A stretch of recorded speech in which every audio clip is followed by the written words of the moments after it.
Okay, hi, this is Paul Slatkus. We're going to talk about a serious health concern that I think people can be wiser and smarter about, and it's a lifestyle as well as medically, uh, uh, maybe hereditary. I don't know.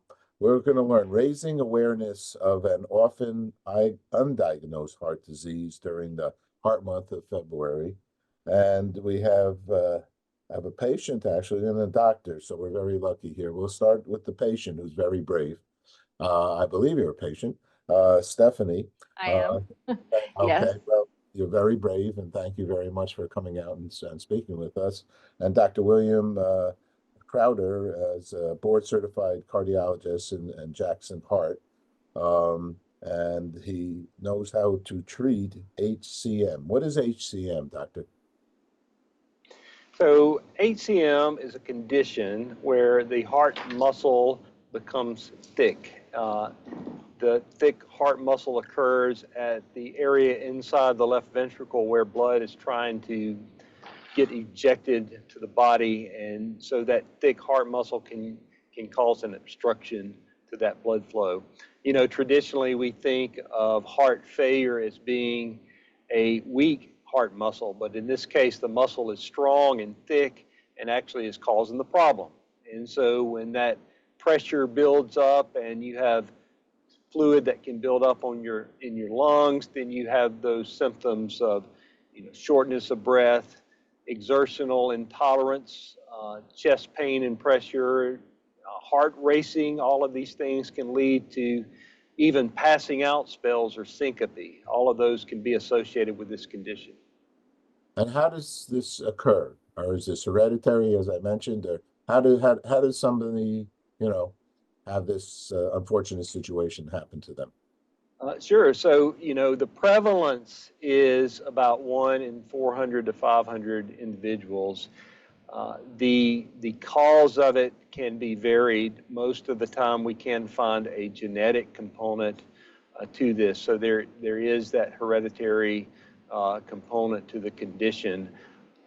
The other thing that's tricky is that the condition can really develop anytime. After puberty, after you're growing, patients that are in have family members that have this particular disease process need to be screened throughout their life because it can sneak up on us. Uh-huh. Stephanie, did this sneak up upon you? It sure did. Thanks, Paul. We're really happy to be here partnering with BMS to raise awareness about this disease during Heart Month. In my 20s, I was told I had a heart murmur, and then I was sent on my way. And I was an active person. I had 3 young boys. I was a marathon runner. And I started to have some of these symptoms in my 30s and 40s, only getting worse, the heart palpitations, the chest pain, and a little shortness of breath. And I didn't understand where it was coming from, but I stopped running. And gradually the symptoms chased me through easier levels of activity to just, I couldn't walk up a flight of stairs without needing to stop and catch my breath at the top. That was scary for an active person. It continued until I almost passed out one day. And then I finally sought care and I was diagnosed with obstructive HCM. And that led me to Dr. Crowder for treatment.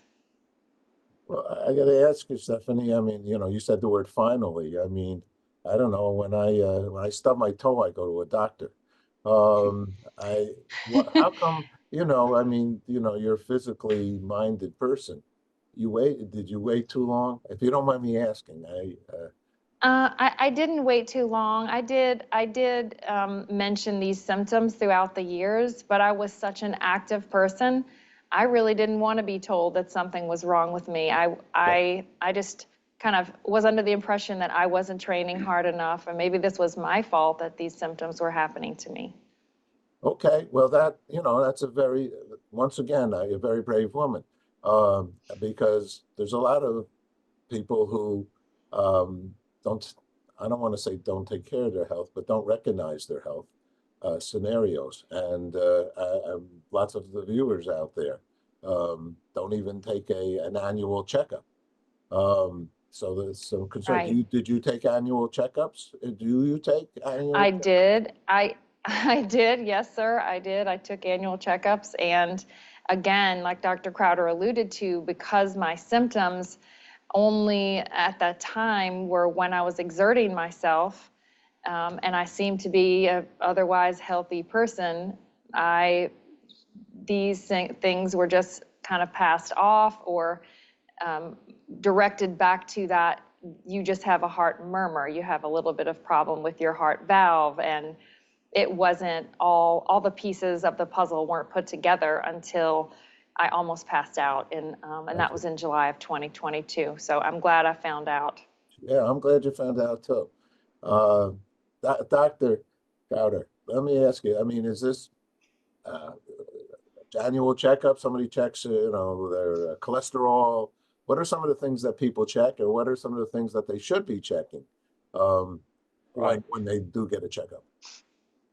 Yeah, so Paul, I think your question is excellent. And, thinking about Stephanie's presentation to me, as a cardiologist, in particular, this idea that patients have been told they have a heart murmur.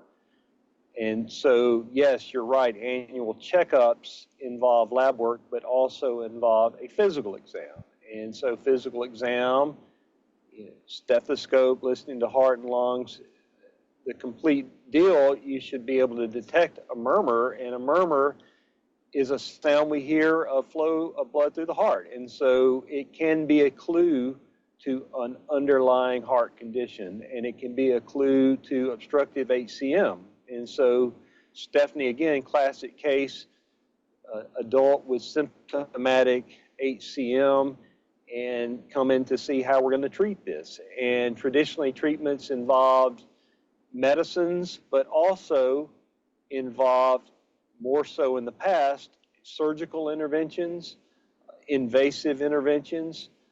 But since 2022, around the time when Stephanie was ultimately diagnosed, we have camzyos or mavacamten, which is a therapy that can actually reduce the contractility and thickness of this heart muscle that we've been talking about, which can relieve the gradient or relieve that pressure back up and help relieve the symptoms in these patients. When we approach somebody with this, I'm sorry, go ahead. I just said that's great. I mean, Oh yeah. So yeah, right. So every you're patient talking is from a great company coming out and sharing this. Bristol Myers Squibb, BMS is, I'm into pharma. Pharma really spends a lot of money, and they figure these things out in many, many cases. So please tell me more about it. this is a great option for patients to relieve the symptoms. But as with any therapy, we have to look at side effects. And with that decreased contractility of heart muscle, it can lead to heart failure, which can lead to death. We certainly talk about other pre-existing conditions. We talk about pregnancy. We go through patients' medicine list and make sure there are no drug interactions, because everybody's different. Every patient is different in how they respond. And so in this particular treatment process, we do frequent echocardiograms. Echoes are ultrasounds of heart muscle, which not only help, see how the therapy's doing, but make sure we're not running into some of these other side effects. So it's definitely a relationship between, doctor and patient, because everybody's different. Is a heart murmur something that my doctor's been checking with a stethoscope to start with? Is that when they go,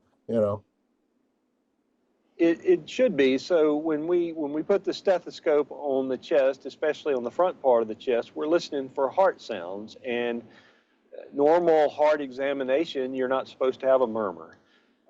Murmurs can be completely benign, but they also can represent conditions like what we're talking about, or can present with valve issues. All sorts of things can be, elicited from the physical examination. So it's important to have a doctor that takes the stethoscope out of his or her coat and listens to the chest. Very important. Stephanie, what's your thinking here? What's your thought? And, you know, how come you're here? How come you came out and are open to speak about things like this? I'm here because I want other people to know that this is a great treatment option. My symptoms are much reduced. I Okay. am active, I'm walking, I'm hiking, I'm back in the game.